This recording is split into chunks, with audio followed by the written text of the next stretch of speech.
Welcome to a very special Bradzenkai with Brad Warner. You've probably heard of him. He is my most honored and welcome brother in the Dharma. Over on my corner there, you will see on the altar a picture of Nishijima Roshi. I got a hunch he would be smiling right now to see this. We have people in 2 hangouts here. Let me count the number. We may have an opening for someone on the waiting list. 1, 2, 3, 4, 5, 6, 7, 8, 9. One person on the waiting list. First come, first served. You can jump in there on hangout number 1, I think. And our Sangha, that should be everybody there. Brad is the author of many books that you're familiar with. I haven't read any of them, but I hear that they're pretty good. The latest one is, your latest book is called what, Hardcore Zen? That's the one we're promoting tonight, Brad? No, it's Don't Be a Jerk. I think I have a few over here. It's okay. Are you signing them for the folks here later? Sure, if they want. Okay. Don't Be a Jerk is available at, we still have bookstores. Are they still available in actual bookstores, Brad? Yeah, they're pretty widely available in the bookshops. So that this one's doing fairly well, so that's nice. Also, we sell them off our website, hardcorezen.info. I make slightly more money if you buy them off the website, but it takes longer for you to get them. So should we avoid Amazon for because it's part of the military-industrial complex? Yeah, there's all that too. Okay. Well, I think everyone's ready here. We're just going to start with a little Zazen for about 25 minutes, and then after that, I'll let Brad take over things. Okay? I'll ring the bell here. Everyone, you know what to do. I'm going to go face my door. So. Assume the position. Eventually.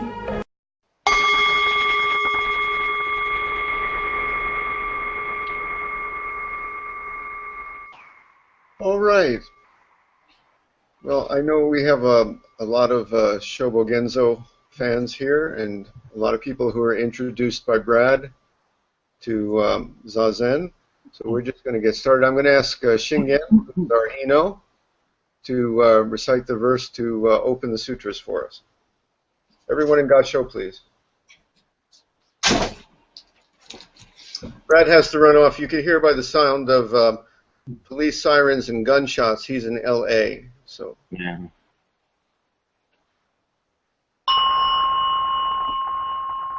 The Dharma, incomparably profound and infinitely subtle, is always encountered yet rarely perceived. Now we see, hear, receive, and maintain this. May we all realize the Tathagata's true meaning.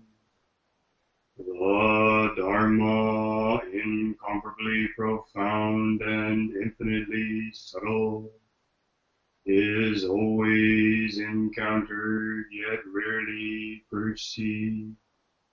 Now we see, hear, receive, and maintain this. May we all realize the Tathagata's true meaning. The Dharma, incomparably profound and infinitely subtle, is always encountered yet rarely perceived. Now we see, hear, receive, and maintain this. May we all realize the Tathagata's true meaning.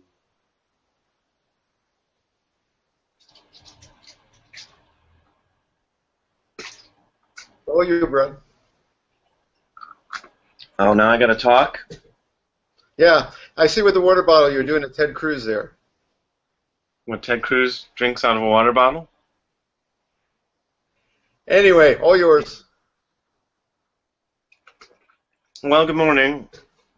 So usually, as I said, maybe some of you weren't there in the beginning, I work better when I'm prompted. We did an event a couple of days ago at this bookstore in Los Angeles in which my friend Steve Reifel appeared and prompted me for an hour, and that went really well. When I'm on my own, I tend to get a little unfocused. But I'll tell you a little about the book, and maybe we can talk about something. I'm looking at it. It's Don't Be a Jerk. The genesis of Don't Be a Jerk is actually in the intro to Don't Be a Jerk, which is that I was in a comic book store with a friend of mine, and she spotted this book, which I don't have a copy of myself, called God is Disappointed in You, in which a guy had taken the entire Christian Bible, Old and New Testaments, and rewritten it in his own words. And my friend said, why don't you try that with Shobo Genzo? And my first reaction was, that's impossible to do with Shobo Genzo, because it's not like the Bible. It's not like a bunch of narrative stories that you can just tell in your own words with a little bit of philosophy stuck in between. It's all philosophy with only a couple of narrative stories. So but I was intrigued by the idea, so I just got out my Shobo Genzo's various versions and started seeing if I could do that to it. And I did. So worked on the first 21 chapters. I can check, right? Can't I? Oh, no, I can't check because they're all mixed up. Anyway, first 21 or 20 chapters. It's based mainly, actually I was working on some of the follow-up to it, and it's still sitting here on my little table. So I'm working from various translations, the Nishijima Cross Shobo Genzo, well, you can't see it there, the Tanahashi Shambhala-san San Francisco Zen Center one, which is gigantic. Sometimes consulting the old Kosen Nishiyama one, which is a little difficult. And then I got Gudo Nishijima's 12-volume Gendai Goyaku Shobo Genzo, which contains a reproduction of the woodblock version from I can't remember when, 1600s I think was when it was produced. Which is as close as you can get to the original words. What Dogen wrote. So trying to put that in a vernacular and trying to make it accessible to normal people nowadays, because I kind of feel like Shobo Genzo has, like a lot of Buddhist scriptures, become kind of the pet property of either scholars or people who are just deeply Dogen nerdy. So they the translations, including Nishijima Roshi's translation, which I think is the best one, are really, really difficult because you're trying to take something that's 800 years old and make a true representation of that for an audience who are sort of already deeply committed to trying to sift through this thing. I don't feel there's some question. The more I study it, the more I realize how many questions there are about Shobo Genzo. But there's some question about who Dogen even produced Shobo Genzo for. But there are indications within the text that it wasn't produced for. Certainly was not produced for an audience of scholars 800 years later. That's for sure.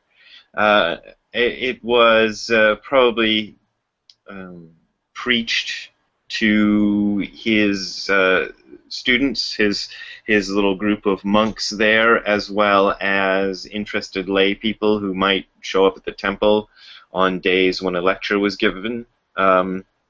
As well as he did write this stuff down, which is unusual. not unprecedented within the history of Buddhism, but unusual because a lot of what we get from the Buddhist teachers of old is sort of secondhand, meaning somebody attended a lecture or a student attended a lecture by some teacher and wrote down notes, or hung out with a teacher and wrote down notes. So what you're often getting in these in the writings that we have from famous Zen teachers is somebody else's filtering of what they said. Dogen wrote this stuff down himself with the clear intention of making this written stuff available to somebody. And like I say, we're not entirely clear who he was writing for. But the stuff has been preserved. It has a kind of a twisted history in that it was preserved for hundreds of years without very many people looking at it. I just read recently how many copies of the various fascicles of Shobo Genzo existed during Dogen's lifetime, and now I can't remember how many it was, but I think it was in the low hundreds. So there were a few hundred copies of these various fascicles circulating among people, among who we don't really know. But the organization that Dogen started, Soto organization, became rather successful in Japan. I believe it's the #1 Zen sect. I don't know if it's the number. I think Jodo Shinshu and maybe Nichiren beat it in terms of overall Buddhism in Japan, but it's certainly the biggest Zen version of Zen. So there's scuzz on my thing.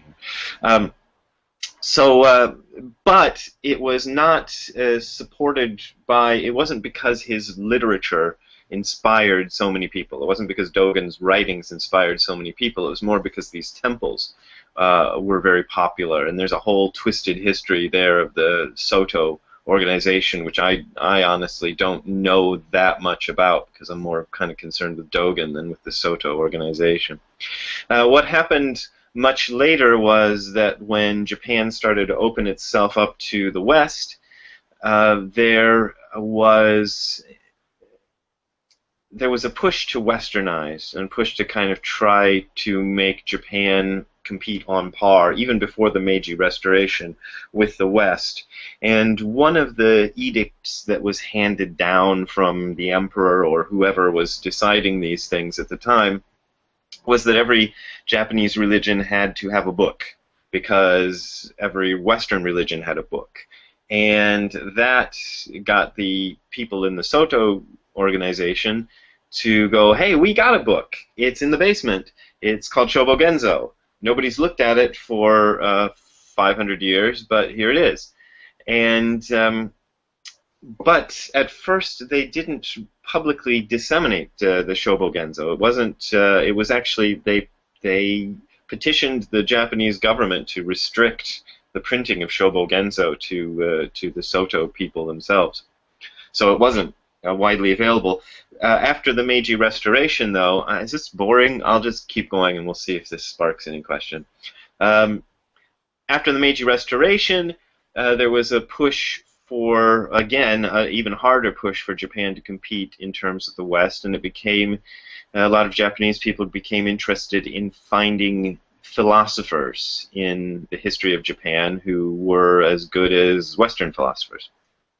So this led to people rediscovering Shobo Genzo as a work of philosophy, particularly a guy named Watsuji in the 1920s, and that sparked a wider interest in Shobo Genzo. And this is around when Gudo Nishijima came into the picture.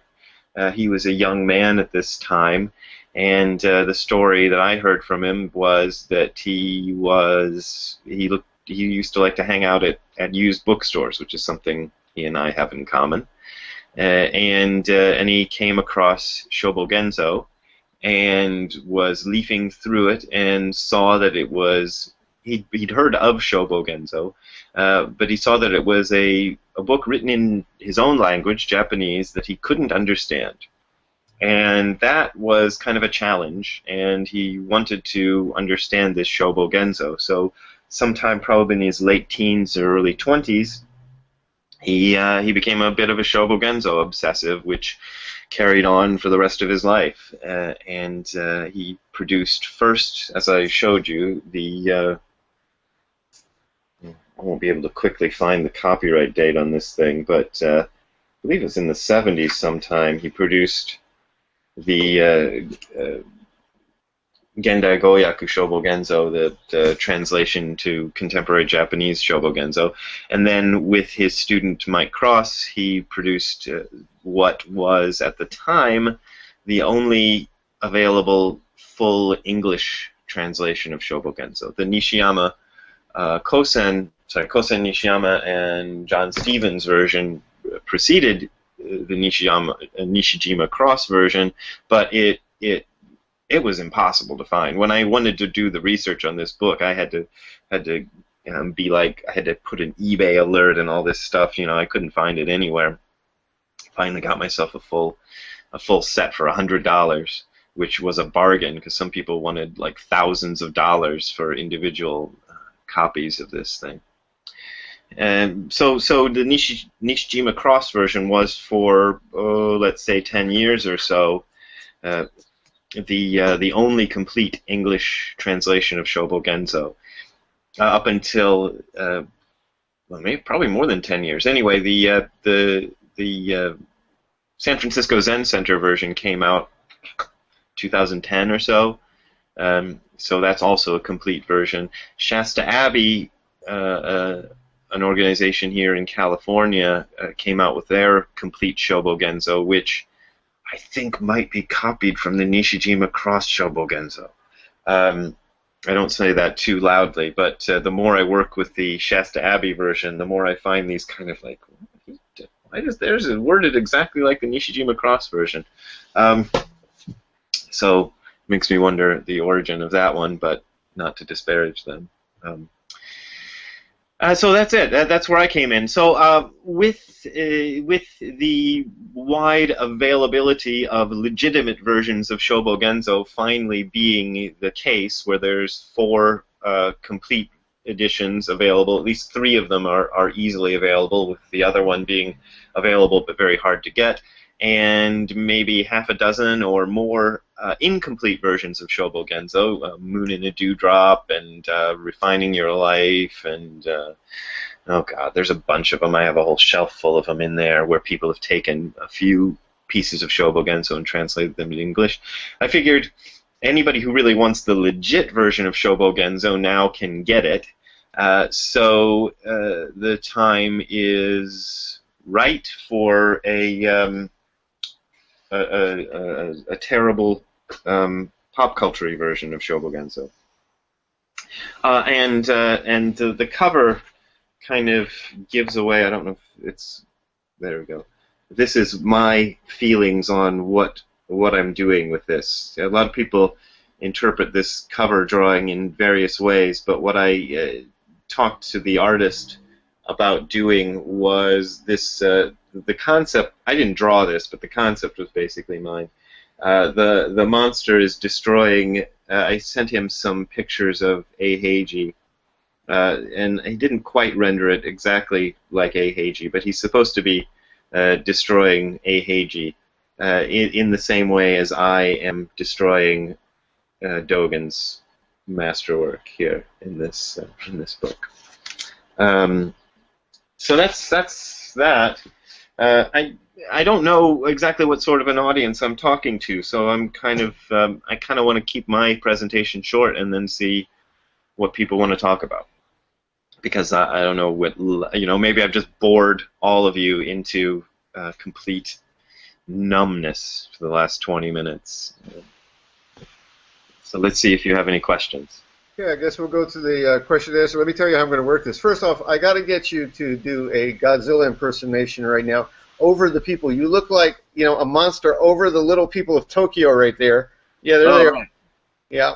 Okay, anyone with a question, here's what we're going to do. We have people on the waiting list at home. They're going to email me if they have a question, and anyone who's in our groups, kind of wave your hands so I can see who has a question. I'll try to spot you. We'll get as many people as we can. Who's got a question? Wave your hands. Looks complicated. That guy does. Oh, okay. This is Eugen. He's in Maine. Yeah, the guy in the corner of the screen. Hi, Brad. Thank you very, very much. So you've led up to the question I had been thinking about the last couple of days in preparing to visit with you today. You've mentioned a couple of things. That in your cover, Ehegi is being destroyed. Yeah. That Dogen has been well covered by scholars, traditionalists, people who sort of know their way around. Which leads me to, what is the niche you were seeking to fill? You're clearly forward-looking and have a direction you'd like to go in, which may say something about where you think Zen is headed in North America, or your take on it. Now, I wanted to ask you that. What's being destroyed? Well, I'm destroying Dogen's book, which is that's one thing. I get variations on this question with every book, and it's a slightly different question, but I think it's similar in who are you writing this for, and what's your intended audience, and what's your intended purpose. Mostly when I write a book, personally, my intended purpose is to study that subject for myself. So my number one interest in doing this book and following it up with another one is to find out for myself what's in there, what's in Shobo Genso. Because for years I accepted the Nishijima Cross English version, and it's interesting to look. It's real interesting for me to look at these other translations and to look at the original and see how we got what we got. So that's number one. I don't have any great purpose. I'm not. I don't know where Zen is going in the West these days. I travel a lot. I go to Europe. I've been going to Europe every year for the past 6 or 7 years and spending like a couple of months over there traveling various countries and giving lectures and meeting with people and stuff, and traveling around the U.S. and a bit in Canada as well. So I've visited a lot of Zen places and seen a wide variety of things going on. You know, there are places where they're trying their best to be Japanese, even when they're not Japanese. There are places where they've totally thrown out anything Japanese and trying to completely rebuild the whole thing. I've seen some, I've written about some abuses that I've seen, but actually more than that, I've seen people who are extremely sincere, who are trying to do something good with this. And we don't know what it is. So Zen, Buddhism in general, and Zen in particular, has traveled through various countries and been shaped by those societies that it encounters and has affected those societies. So it always has to adapt, and it always has to change a little. And so everybody's concerned. One of the main concerns I get from a lot of people is, how do we keep the important bits and change what needs to be changed just in order to reach this particular society that we're in? Because you don't want to throw out the good stuff, but there's a lot of cultural stuff in there that's probably not that important. I think it takes time, and I don't think we have had enough time to exactly figure out that part of it. So in a sense, I don't. There's a lot of people who get really bent out of shape over encountering Zen places where they seem to be trying to adhere to the forms they've received from Japan or from Korea mainly. you know, when they're doing it in Germany or wherever, Hoboken or somewhere. And then they go, oh, they're just trying to be Japanese. But I understand that for a lot of people, it's like, well, let's just do this the way it's been received, and then we'll figure out how to change it. So a lot of people are stuck in that phase, and I don't think it's good to too quickly throw everything out.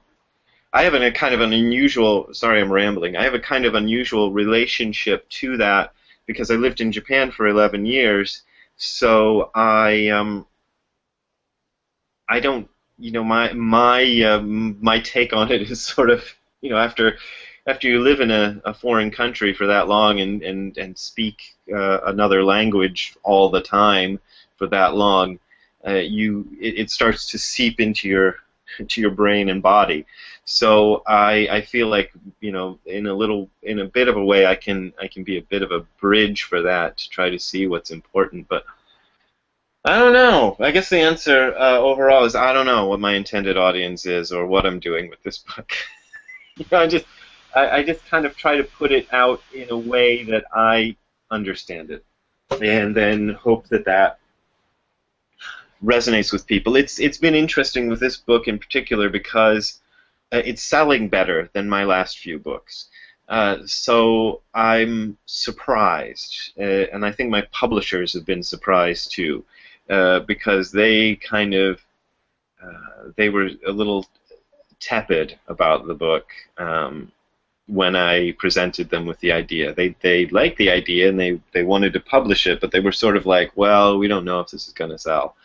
And they went into a second printing within 6 weeks, I think, of the book's release, which is that's fast. You know, usually a publisher tries to print a year's worth of books at least in advance. You know, so if what they thought would sell in a year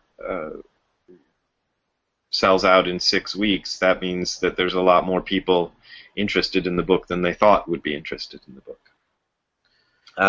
So we'll see where this goes. You know, as I said, I'm working on a second volume of Dogen translations, and I'm just kind of going, well, I don't know. You know, people went for one. I don't know if they're going to go for two.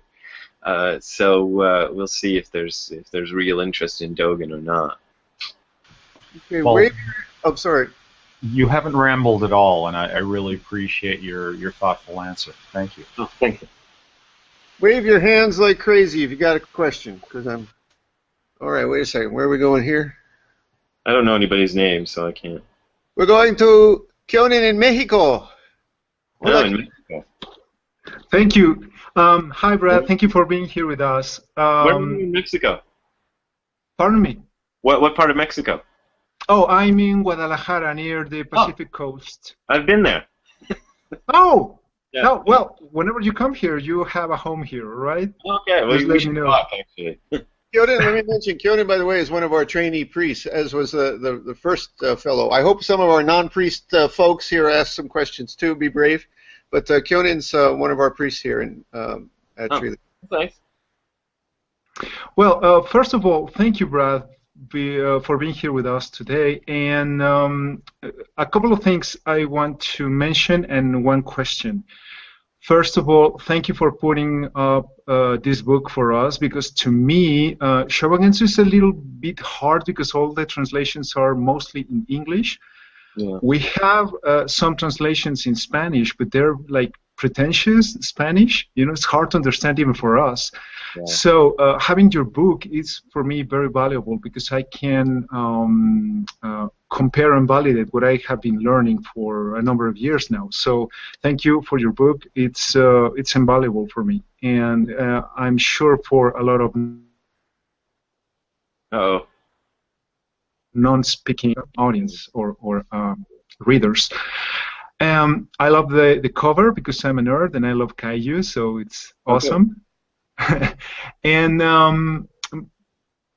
my question is, how are young people reacting to your book? Do you have any comments on that?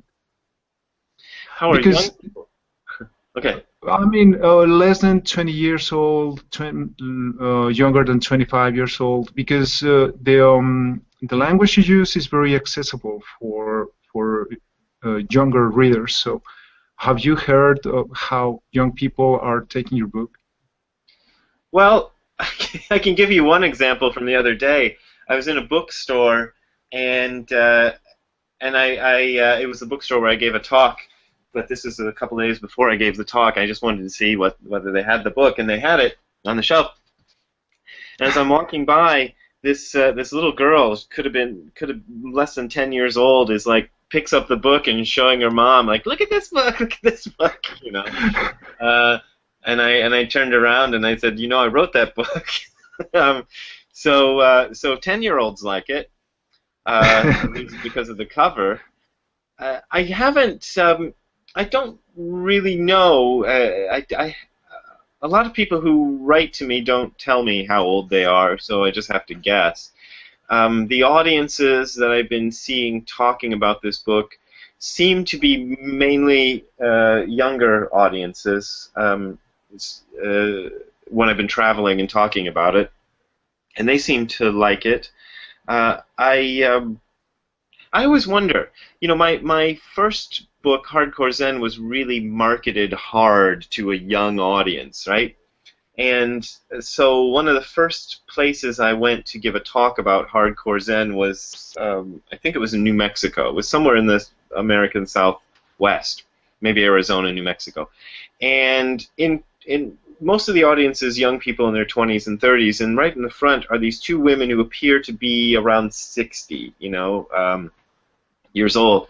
And I thought, oh, these poor women, they wandered into the wrong place, and they're going to be so disappointed in this lecture. But you know, I just did my thing. And then there was a little afterwards. There was a book signing, and those two women were the first ones in line. And they had their Hardcore Zen, and they go, "We love this book, and it's just wonderful." So I thought, oh, it's not really for a young audience or an old audience. It's just for whoever wants to read it.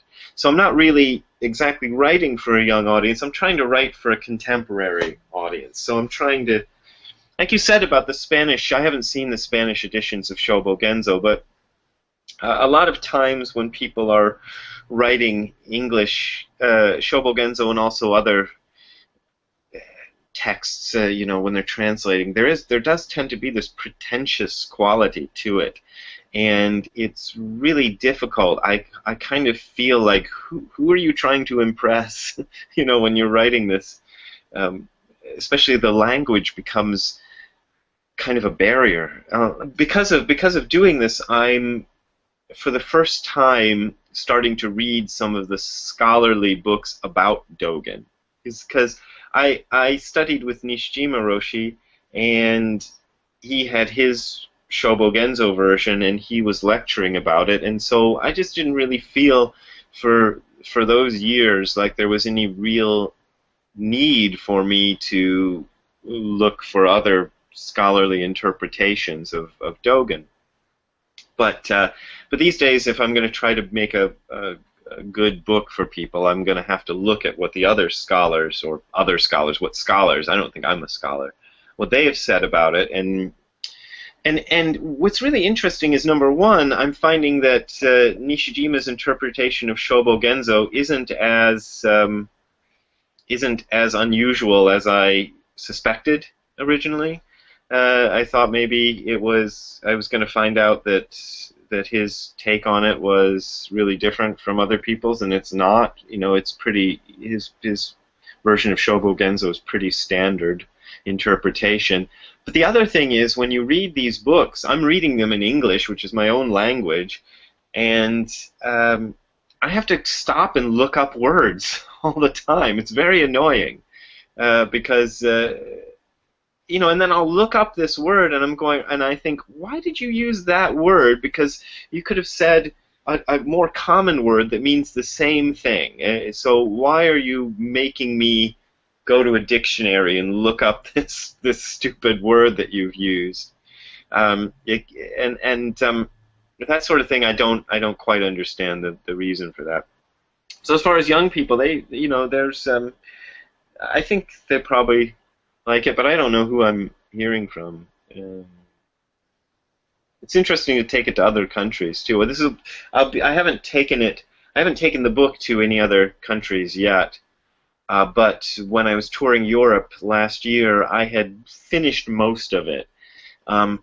So I printed up some of the individual pieces and read them as lectures in Germany and Finland and England and some other places.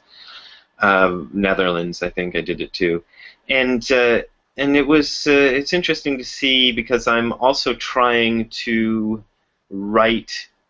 Whenever I'm writing a book, I'm trying to remember that there are people reading my books in English whose first language isn't English. So I'm trying to write in a language that's accessible for those people as well, and that's also a little difficult because if I try to make it completely accessible to an international audience, then it looks to an American or British audience or Australian audience, English-speaking audience, it starts to look weird. But if I make it completely non-accessible, then I know I'm losing that other audience. So I'm trying to kind of find this middle ground where it's understandable for somebody who's speaking English as a second language, but also doesn't sound, bizarre. I used to do this when I worked for Tsuburaya Productions in Japan, the monster movie company. One of my main jobs was producing promotional materials for an audience who spoke English but it wasn't their native language. So I had to kind of learn to make it like that. That's not an answer to your question, but I hope it was entertaining at least.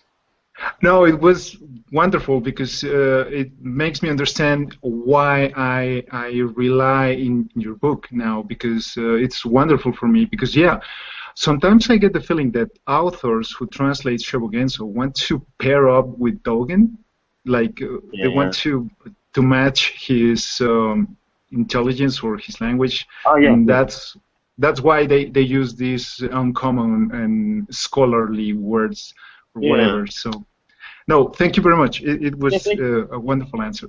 Yeah, when you read Dogen himself, just as a follow-up, when I started reading, he uses a lot of quotations from Chinese, which were probably difficult for his lay audiences. But when he's not quoting Chinese, he's talking in a pretty normal, average language for his time. So I think it's not that obscure, But the great thing about the Nishijima version of Shobogenzo that makes it really good for what I'm doing and really bad for somebody who just wants to read it is that it really does do that. It matches the grammar of the. Like I can go with the Japanese Shobogenzo and his English one, and sometimes if there's a word I don't know, I can find it in the sentence just by sort of counting the words. And going, okay, it's the third word in the sentence, and it usually matches directly, which is very difficult to do. This is, I think, why Mike Cross is kind of a genius, because I know he was the one who mostly worked on that part of it, that he could make it like almost this mirror reflection of the original Japanese, but that also makes it impossible to just sit and go, just read it. Yeah, thank you. Thank you very much. Speaking of Germany, we have a question from Daniela in Germany. It's actually a two-part question. She says, comparing all of the translations, even the original Japanese one, sounds like a lot of tedious scholarly work. What was the most fun part for you in writing your book? And is there a passage that makes you smile or laugh yourself? And I'm just going to tell you the one. I think it was the one where it's about carrying the raft across the river, and you made it like going to 7-Eleven for beer and peanuts or something. Oh yeah.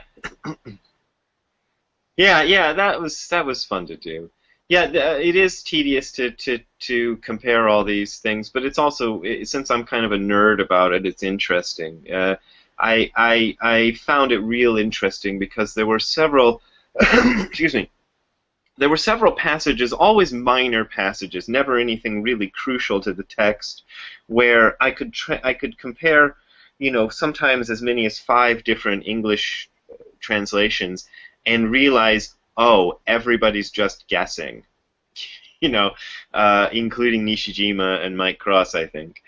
because there's some parts where every version of it is completely different.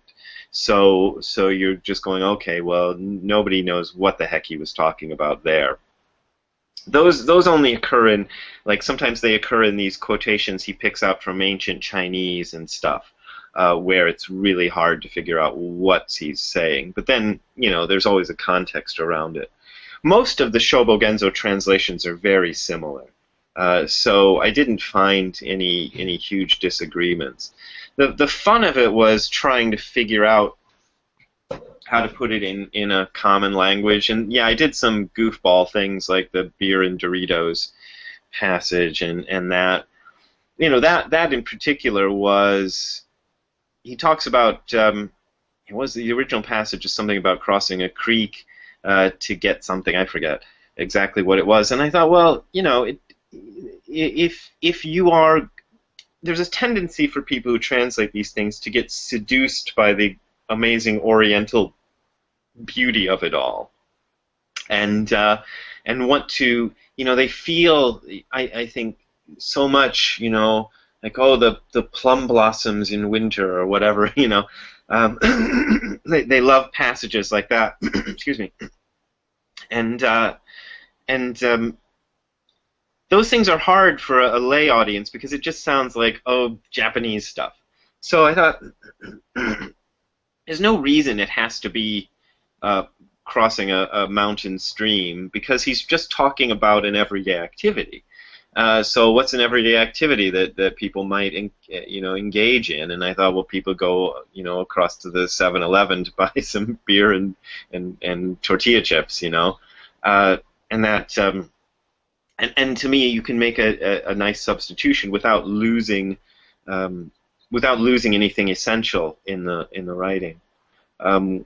And so, a lot of that's fun to do, and also the part that I enjoyed the most actually was about, Dogen quotes a lot of poetry in the book, in Shobogenzo, and I was struggling how to put these poems into my own words, and about halfway through the first draft of it, I thought, well, why don't I just make them rhyme? I just took one of them and I thought, well, I could just make this rhyme. That would be funny.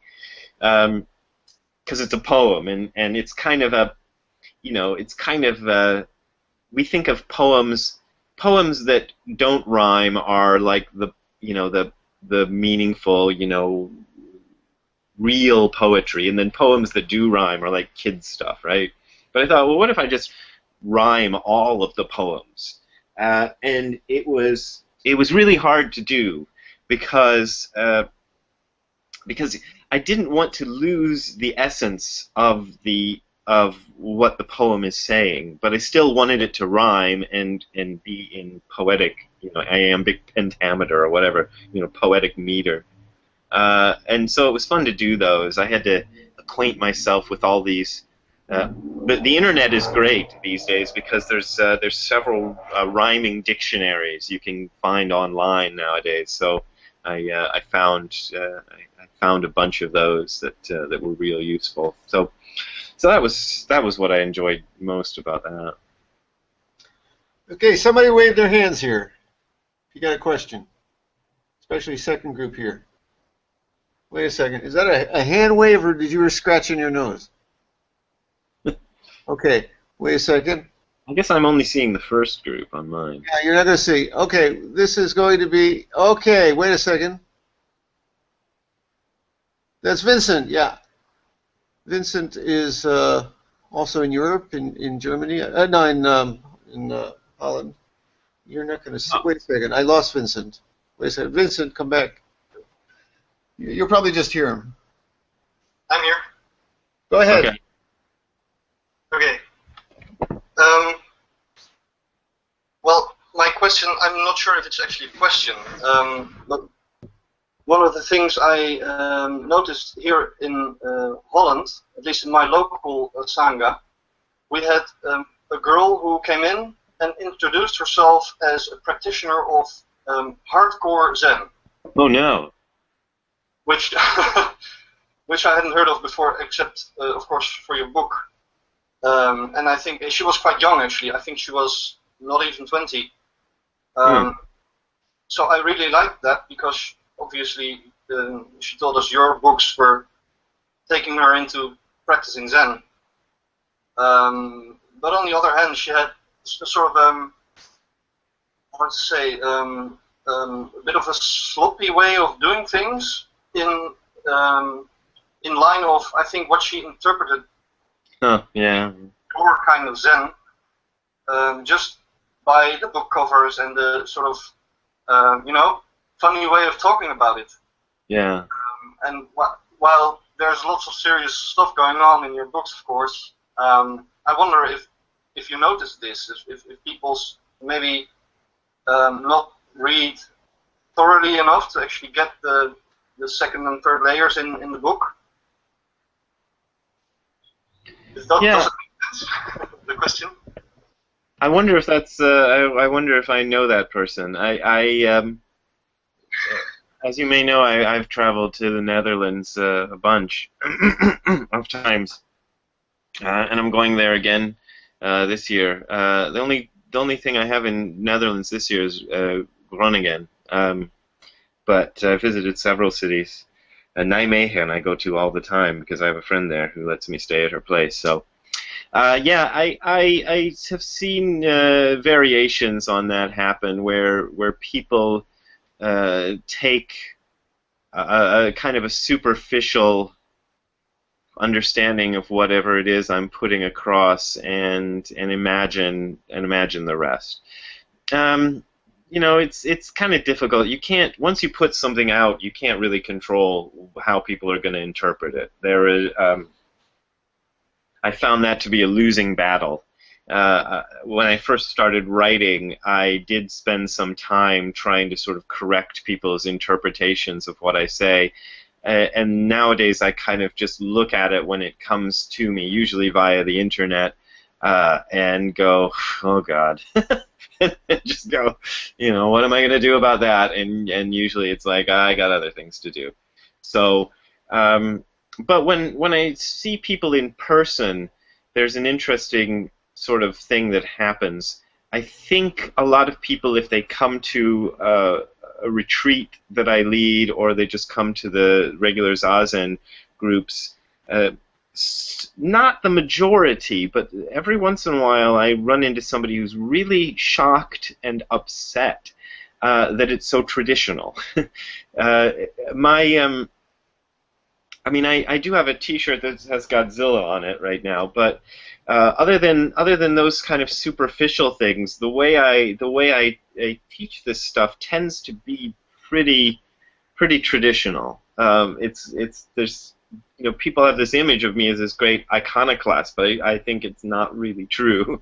A lot of stuff I put across is straight up traditional Zen stuff, especially when it comes to ceremonies. People get a little bent out of shape once I start doing ceremonies. They're like, what are you doing ceremonies for? Well, we do these ceremonies as part of the tradition.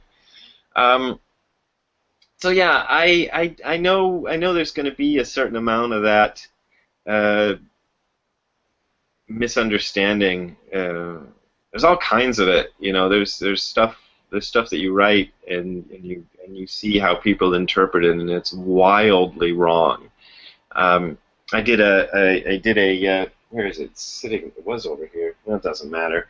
There was a book that came out a number of years ago called Zigzag Zen, which I really criticized heavily in my book Hardcore Zen, because it was one of these books where it's trying to put across the idea that the real way to understand Buddhism properly is to take LSD and ayahuasca and MDMA and whatever else.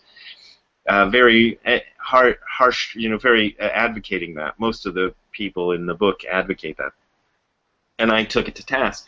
And gutsy author that he was, the Alan Hunt Badiner, I think is his name, he was coming out with a second edition, and he asked me to contribute to it. There it is. They sent me a copy of it with my thing in it. The second edition is unfortunately, look at this thing. It's much worse.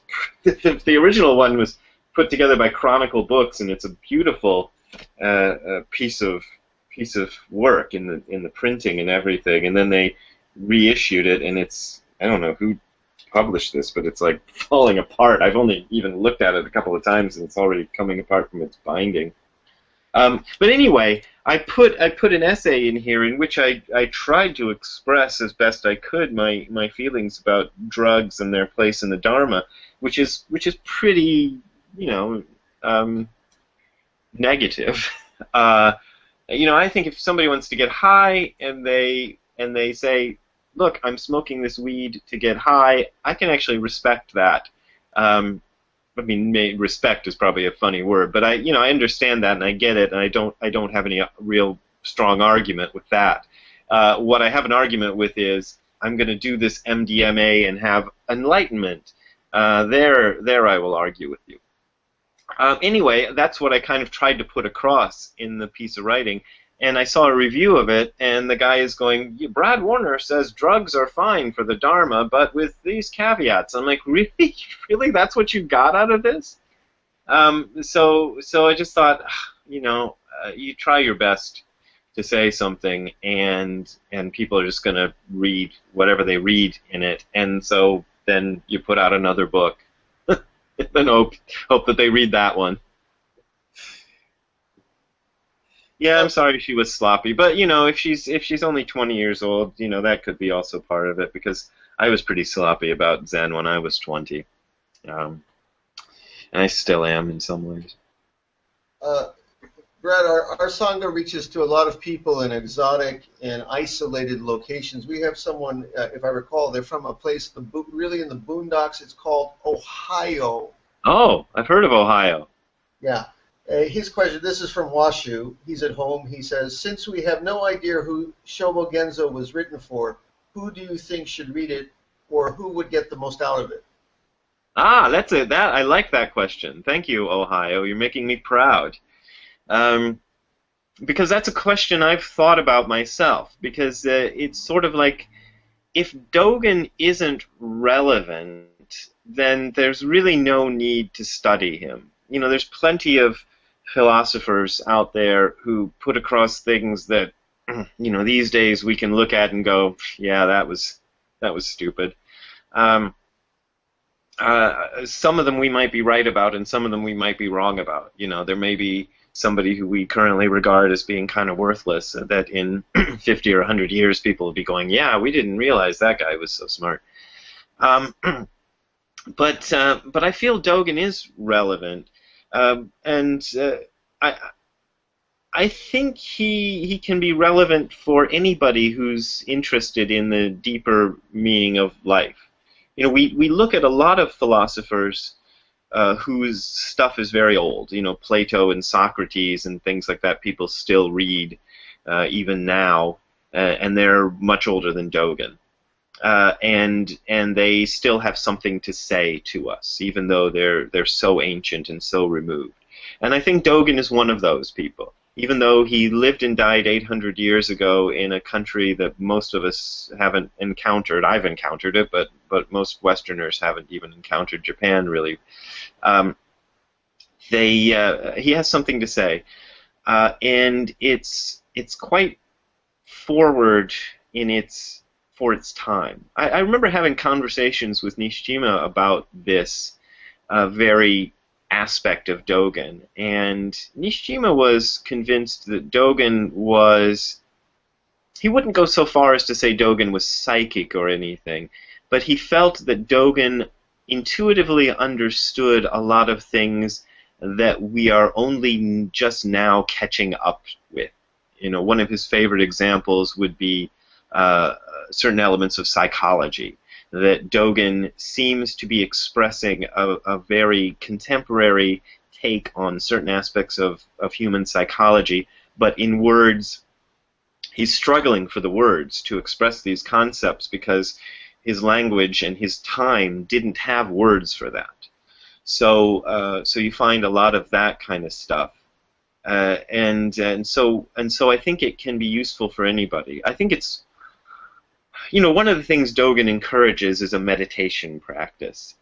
And I remember Nishijima was very interested in existentialism, and was quite fond of the existentialist European philosophers. And he would say things along the lines of, if these people had only had a practice, they could have taken the next leap. So to me, that's another example of our own Western philosophy just starting to catch up with where Dogen was. So what Dogen has is his philosophy. It has in a lot of points has a lot of close points with existentialism and phenomenology and some of the stuff I don't even know about because I'm not a philosophy guy. But he also combines this with a meditation practice with Zazen, and that allows him to get more deeply into the philosophy.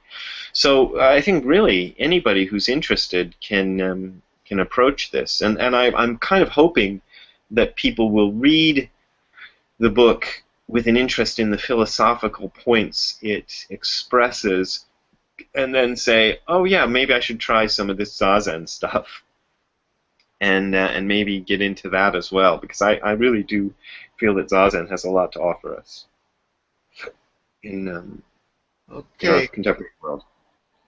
All right, wave your hands or moon us or do something so we know you want to have a question. I'd just like to interject quickly, Brad. You just said something really cool about Nishijima, that the existentialists would have benefited from a meditation practice. Because this, have you read Nishitani's Religion and Nothingness? He was one of the Kyoto school folks. And this was, the group of Japanese guys in the late 19th and early 20th centuries who studied the European existentialists. Mm-hmm. And Nishitani basically says exactly what you just said and what Nishijima said, that, gee, existentialism is awesome, but it kind of arrives at there's nothing, or God is dead, when actually if you meditate and realize the unity of practice and meditation, you realize oneness and suchness. Yugen is one of our thinkers. Great. Thank you. I'm trying to break him of the habit. So. Okay. Let me ask anyone has a question. Wave your hands real quick, or this is your chance. Virginia. All right. Her name's Virginia. She's not in Virginia. I don't think you're in. Where are you in Virginia? New York, upstate. Oh, okay. Thank you very much for writing your book. I found it, I've been pecking away at Shobogenzo little by little for years, and your book has really just made it much more accessible and a lot of fun, too. Just enjoy the humor in it.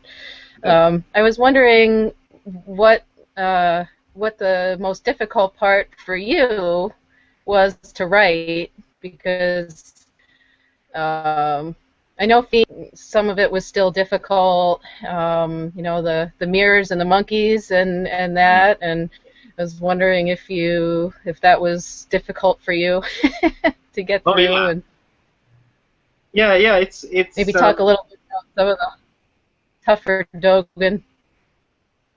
It is tough, especially like I wrote the book and then it did all the editing and all this stuff. So it's been a year, at least more than a year probably, since I tried this. And just last week I started working on the second version, second edition, whatever it is.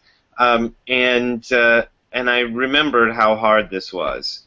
Because I can really, if I'm writing a normal book, I can get a few thousand words out in a day.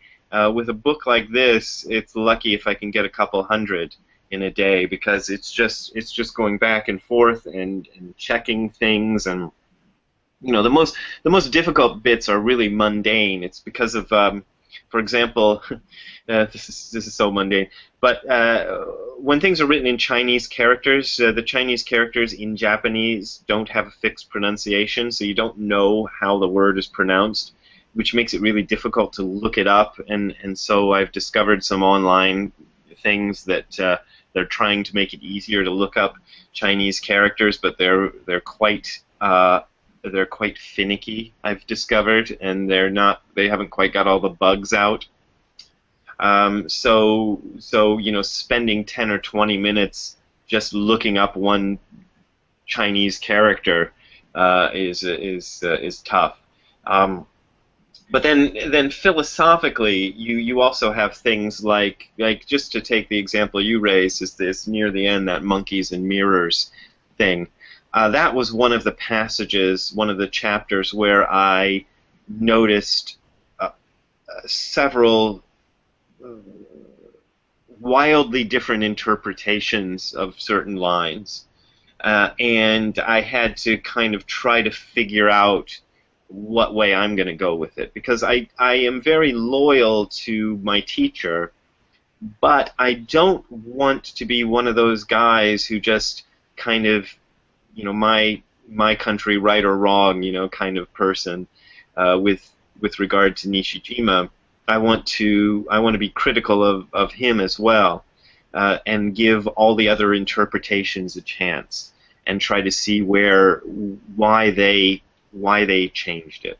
And if you read the book, I make the case several times that I think the Nishijima interpretation is best because, and it's slightly embarrassing to me, because I wish often that there would be a passage where I found the Tanahashi translation to be better than the Nishijima translation, because then I wouldn't look like such a culty, But when I go back to the original Japanese, I go, well, that's Nishijima and Mike Cross got it right, and the others seem to be going off in a different direction with it. So just trying to make all that work is tough, and that monkeys and mirrors thing. There's the whole thing about the eternal mirror and the clear mirror, and trying to figure out why he keeps saying the clear mirror and the eternal mirror, but then they both seem to be the same thing, and then just going, well, there's certain parts where I had to go, I don't know what the hell he's saying. Not overall, usually. I mean, I feel like I have a grasp on the overall thrust of Shobo Genzo, but there are lines and passages where I'm just kind of going, I don't know what the hell you're talking about, Dogen. Sometimes I have the luxury, because I'm doing a paraphrase, that I can skip those and just kind of go on to another thing. But I do often, there's a lot of stuff, on the cutting room floor, as they say in movie business, where I have spent a lot of time trying to figure something out, and then just gone, I don't know what this means, so I'm just going to skip over it. And usually those passages are noted in the little commentary at the end, like, I skipped over a big part here. Also interesting is, as I alluded to before, there are parts where I can tell, just from working on it so closely, that I'm not the only one who doesn't understand this. And I know that if you are presenting a translation, it's kind of not done to admit, I don't know what this means. But I like having the freedom in the type of work that I'm doing to be able to say, Dogen says this, that, and the other thing. I don't know what this means. Brett, if you ever have a question about a passage you don't know what Dogen means, just write me and I'll fill you in. Okay, thank you.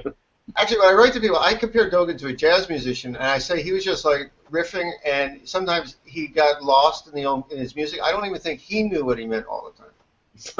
I do get that impression sometimes, yeah.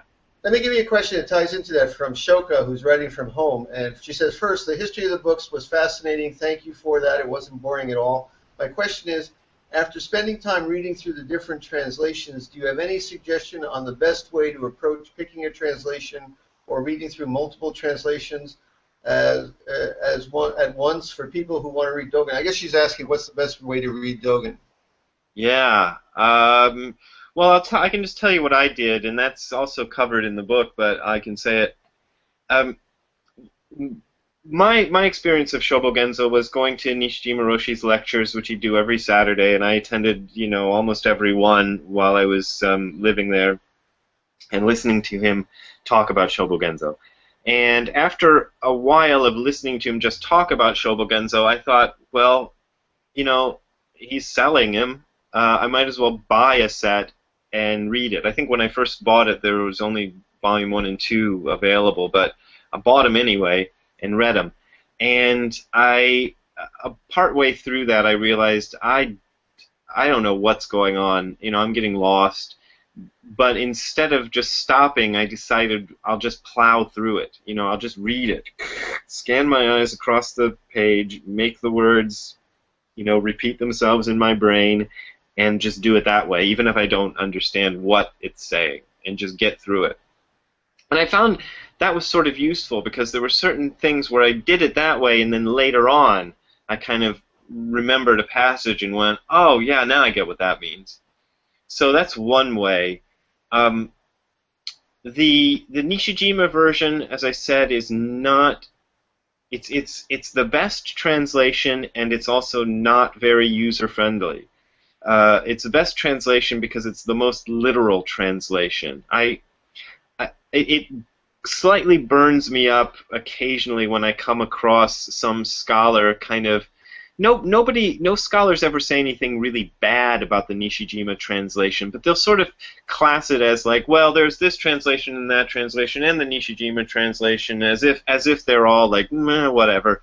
And I'm like, no, you're full of caca, sir. The Nishijima translation, if you actually spend any time with it, the Nishijima cross translation, I should say, giving Mike Cross his due credit.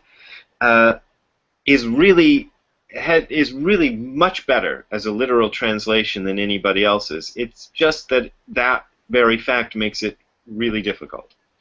The one I often recommend to people, slightly reluctantly, but I know Kazuaki Tanahashi now, and he's a nice guy, is I usually recommend, if you're just starting with Shobogenzo, you'll have a much easier time reading the Kazuaki Tanahashi translations than the Nishijima cross translations, because Tanahashi was working with a lot of people from the San Francisco Zen Center who were themselves professional writers and poets, and they know how to make language, sing beautifully, and so you can kind of read Shobogenzo in the Tanahashi translations very easily, and the meaning is not radically different from what you get out of the Nishijima and Cross version. There's a couple bits here and there where it gets a little different, but not in what seemed to me to be the crucial, meat and potatoes sort of passages. They're pretty much the same. So that's one thing. Work with an easier translation first. That might be a good way to start. I would also caution people don't exclusively rely on my on something like Don't Be a Jerk. Don't Be a Jerk is sort of intended as a starter to get you, if you're serious about Shobogenzo, to get you kind of started in Shobogenzo, rather than to be the final word on it. It's not really intended to be the final word on Shobogenzo at all. It's because, as I said, I eliminated a lot of passages. I said just in the last question, I talked about eliminating passages because I didn't understand them. I only did that, 3 or 4 times in the whole book. But I did eliminate a lot of passages because I thought he was being repetitive. Or for example, hitting a point which I think most people these days already get. For example, in his chapter about feminism, Raihai Tokuzui, where he, prostrating to that which has attained the marrow, where he really takes this strong view of male-female equality. He really pounds that into the ground in the original chapter out, not because I didn't understand it or because I didn't think it was good or anything, but just because we get it, Dogen. you know. But I think he was addressing an audience of Japanese people in the 1200s who probably would have had a very hard time with that idea. You know, it would be like trying to go to Saudi Arabia and talk about, you know, male-female equality. You're talking to an audience who are just going to go, what? Men and women are equally smart? So, you know, he has to really hit him over the head with it. But because I've picked and chose. If you go to a more standard translation, you'll find all the bits that I left out, and maybe you'll say, oh, he left out the most important part. So you know, I'd advise, you know, people to look at a more standard translation for that reason.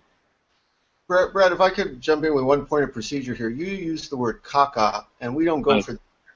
Oh, I'm sorry. Please watch your speech when you're here. Okay. Okay, right speech. All right. Listen, somebody... first I got to ask Brad. Brad, can you give us another 20, 25 minutes, or you got to get to the dentist? I don't have to get to the dentist, but I kind of have to pee. So I'll go as long as I can.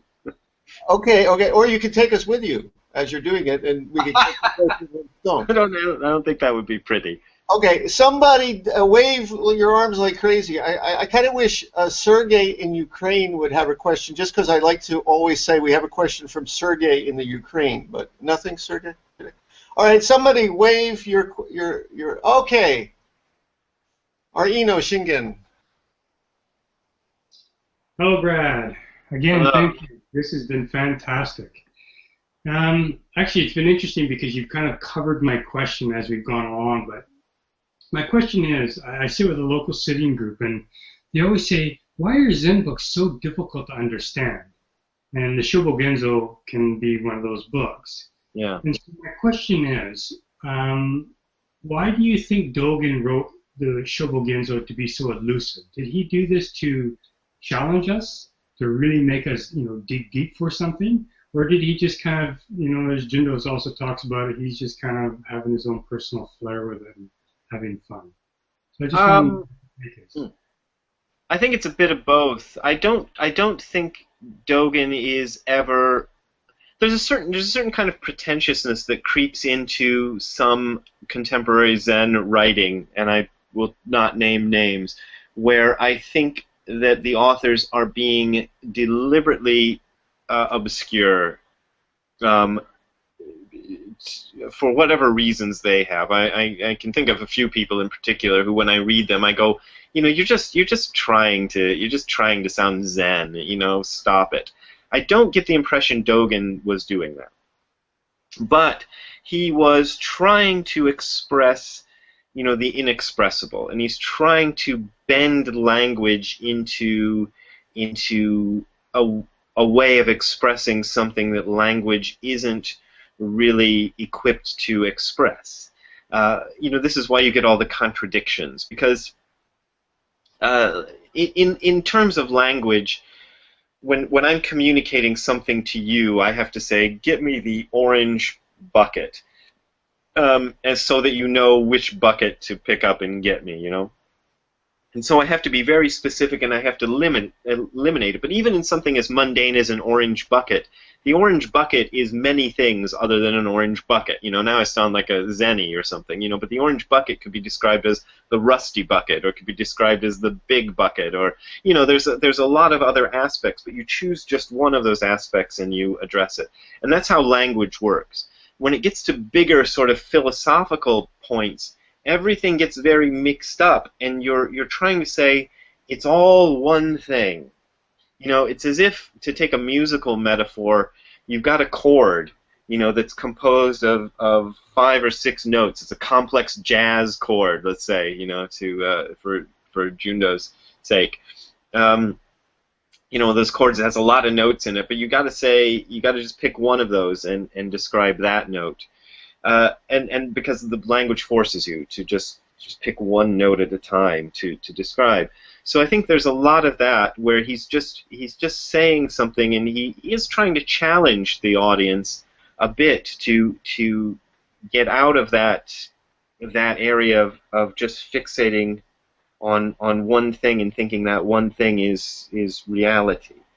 And also, I agree with Jundo. He does kind of riff around, and he does these funny wordplay things. This is something that's missing, and it's completely understandable that it's missing.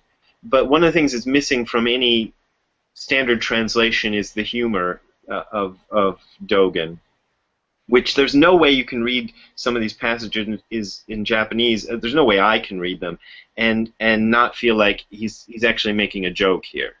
But the jokes don't translate because they're puns and they're linguistic things.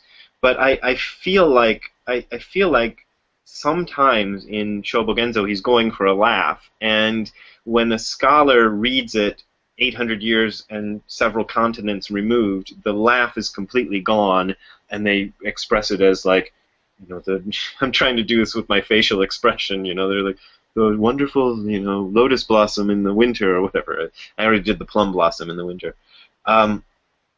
So that he's the jokes get lost, and yeah, I think he's I don't think he's trying to be obscure. I think sometimes he's going a little bit beyond his audience, and just hoping maybe a few of them will come along for the ride.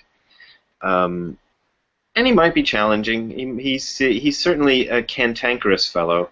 You certainly get that from reading him, where there's a lot of footnotes in Don't Be a Jerk where I have to say he really said that, because people will think I'm trying to be all punk rock or something, but he is saying that's a really stupid question, but I'll answer it anyway. There's some places in Bendoa where he says stuff like that. Yeah. Let me ask a question from Alice at home, because it ties in with what you just said. She said, okay. Dogen wrote to talk. She wants to know the later chapters of Dogen. I guess she means the last 12 chapters. So Dogen wrote to talk to his monks, who were often uncouth, illiterate young guys. What do you think about that? And also, what did you think about in those later chapters that Dogen was a hard ass? What's your? And by the way, notice I just said the word hard ass. Yeah, you shouldn't say that. That contains ass. Okay. Oh. As in donkey? So yeah, those later chapters are something there's a lot of controversy and stuff, and to be honest, it's been a while since I've actually read them, but I kind of know the basic contents. For those of you who don't know, in his later passages, he's directly addressing the monks in both Eiheiji and the other temple. Anyway, the other temple that he led,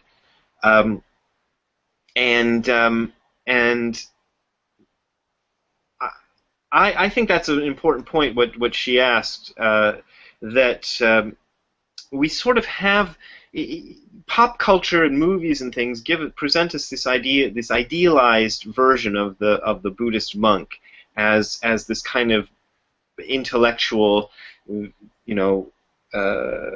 very settled person who's like got his stuff together, and he's just working on this great problem of life. When really, Dogen's monks there were probably a few of those in his group, but I get the impression, by and large, that was not who he was talking to. They were mostly young guys, and when we in the West these days will throw around that phrase "taking refuge in the Dharma," as if it's a metaphor. And I don't think in the 1200s in Japan, under the samurai rule, taking refuge in the Dharma was not a metaphor. It was actually a taking refuge situation, almost exactly like what we're seeing in Europe with these people from the Middle East. They're escaping a really bad situation and trying to find a place that will protect them from it. So I think a lot of people entered Zen monasteries not because of great spiritual aspirations, but just because they didn't want to get involved with the hellish situation that was going on in wherever they lived.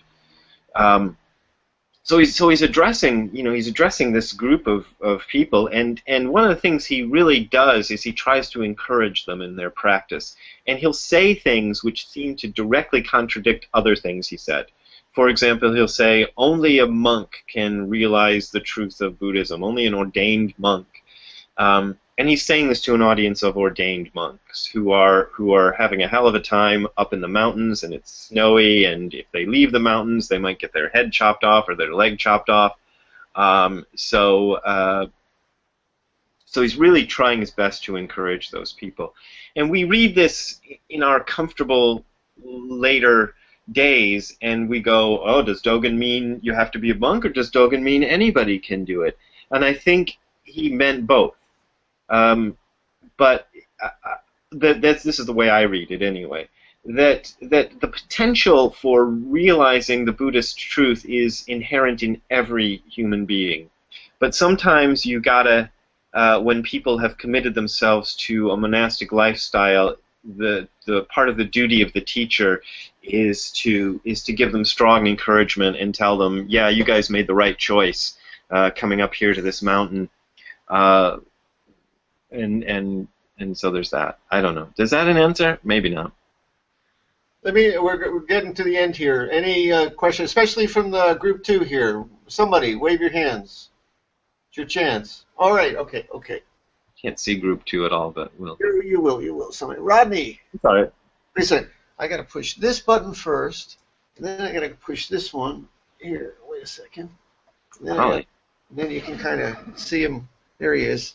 Go ahead. Thanks, Brad. My question is, of all the chapters of Shobo Genzo, is there any one particular one that's influenced you the most? Of all the chapters of Shobo Genzo, is there anyone that's influenced me the most? Yeah, I mean, the obvious ones like Genjo Koan and Fukan Zazengi were very influential, but the one I find I have a lot of fondness for is the one I'm working with right now, which is in the Nishijima Cross version. In most standard versions, it occurs in the second volume of Shobo Genzo, and it's called Inmo, which is Nishijima translates it as it, and the more standard sort of normal translators usually go suchness or thusness, something like that. To me, it addresses. I did a whole book, mostly influenced by Imbo, called "There Is No God and He Is Always With You," and I feel like, for somebody like me who grew up in the West, I was not raised in a religious family, so my family's view of God was very sort of vague. We were probably some sort of Protestant, but nobody went to church and nobody cared.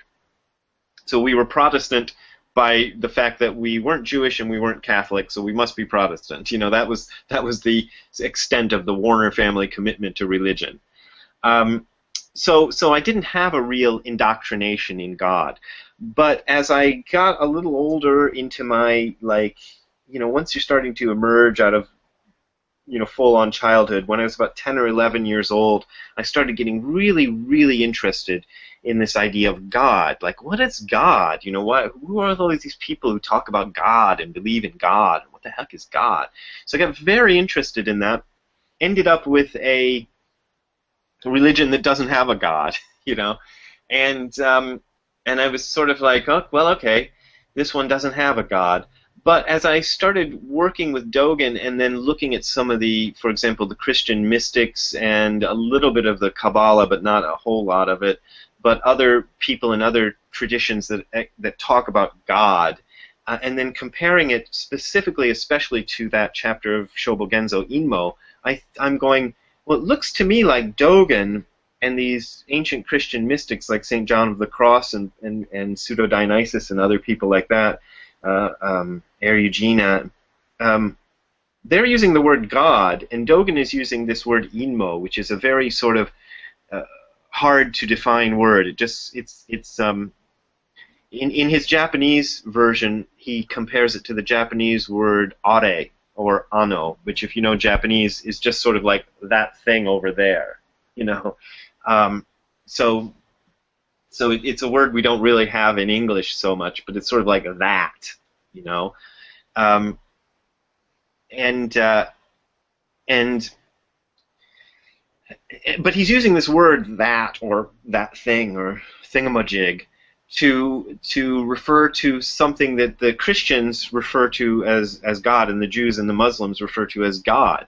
Some of them, and obviously not an anthropomorphized God, but he's talking about an aspect of the universe which is intelligent and can be said to have some sort of a will and a drive of its own.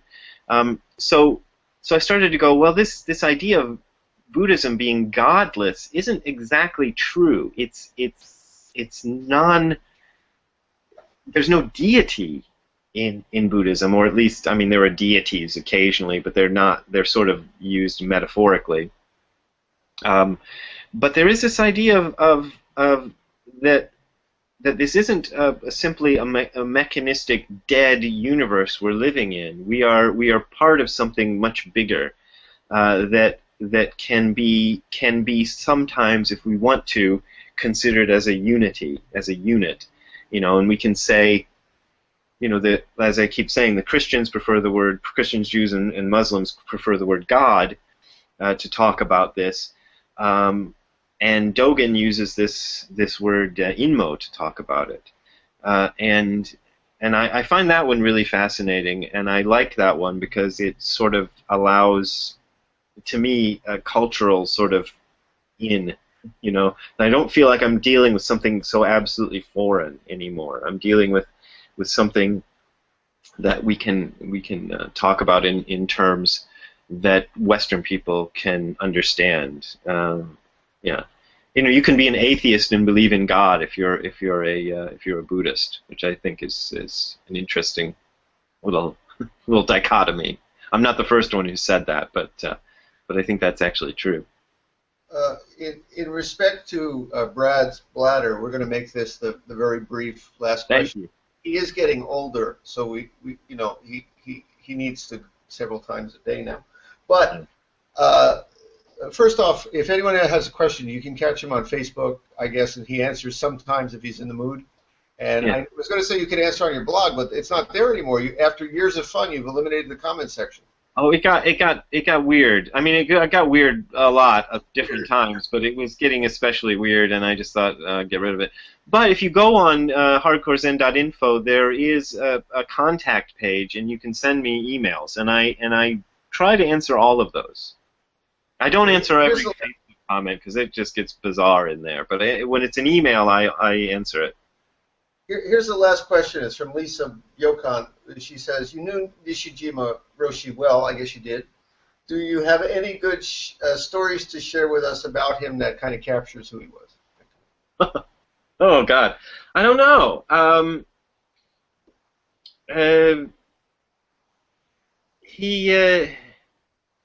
He was an interesting guy, and I can't. I knew him, and I would say at some level we were friends, but we were so culturally removed from each other that we didn't have a lot of, other than Dogen, we didn't have a lot of interests in common. So it wasn't like we were hanging out or anything. But I did. Towards the end of my stay in Japan, I had a lot more contact with him, and I would actually stay overnight at his little tiny apartment and stuff like that. Well, I can just tell one story that I found really interesting. Towards the end of his life, his wife had died. He was living alone in this little tiny apartment. He had a kind of a person who I only met once who would kind of show up. I don't know if she showed up every day, but at least a few times a week to make sure his everything was he had everything he needed and whatnot. Sort of a semi-caretaker, kind of looker-after person. But he didn't like to cook for himself. He was one of those typical Japanese guys who never really learned to cook. So he was living in an area where there was some convenience stores and restaurants and things around, and he basically took all of his meals by either going and buying something at the convenience store or getting it at a local restaurant and usually bringing it home. And what really fascinated me is every single meal that I ever saw him sit down to, he chanted the full Buddhist meal verse. Busho kapira jodo makada seppo harana nyu metsukuchida nyorai oryoki. He would do this in front of a little plastic package of inari sushi from the convenience store with its little disposable chopsticks attached to it. He'd do the full Buddhist meal chant before every meal. And I found that really touching. I haven't adopted that myself, but I just found that amazing. And I'm sure he did that. I'm sure that wasn't for my benefit. I'm sure he did that every time. In fact, he did it sometimes when I'd be like, well, I already ate, but, you go ahead, and he'd just do the meal chant before he ate his food. He was really committed to Zen and to the Buddhist lifestyle as a whole thing. It wasn't just something he put on for an hour a day or something. He was full on. Well, let me close here. Nishijima Roshi is up on our altar there, and I got a hunch he would think we did good here tonight. So. Well, good. Thank you, boss man. Yeah. Brad, you are a honored and cherished guest here. Well, thank you. You're Mishpuka. You're part of the family. And we hope you come back. Not only your next book, anytime you wish. Okay, thank you. And that includes my house here in Japan. Next time you're here. Okay. Love that this went well, and I guess that's it. You can get to the bathroom now. So thank you. We'll say goodnight to everybody. But Shingen, would you give us, if Brad's bladder can hold on a second, Shingen, would you close the sutras for us? Sure. Okay. May the merits of these teachings penetrate into each thing in all places, so that we and every sentient being together may realize the Buddha's way. All Buddhas throughout space and time. All Bodhisattvas, Mahasattva, Vajna, Paramita. Okay, thank you, Brad. Thank you, everybody, and good night, good morning, wherever you are. See you later. Thank you. See ya. I'm going to run.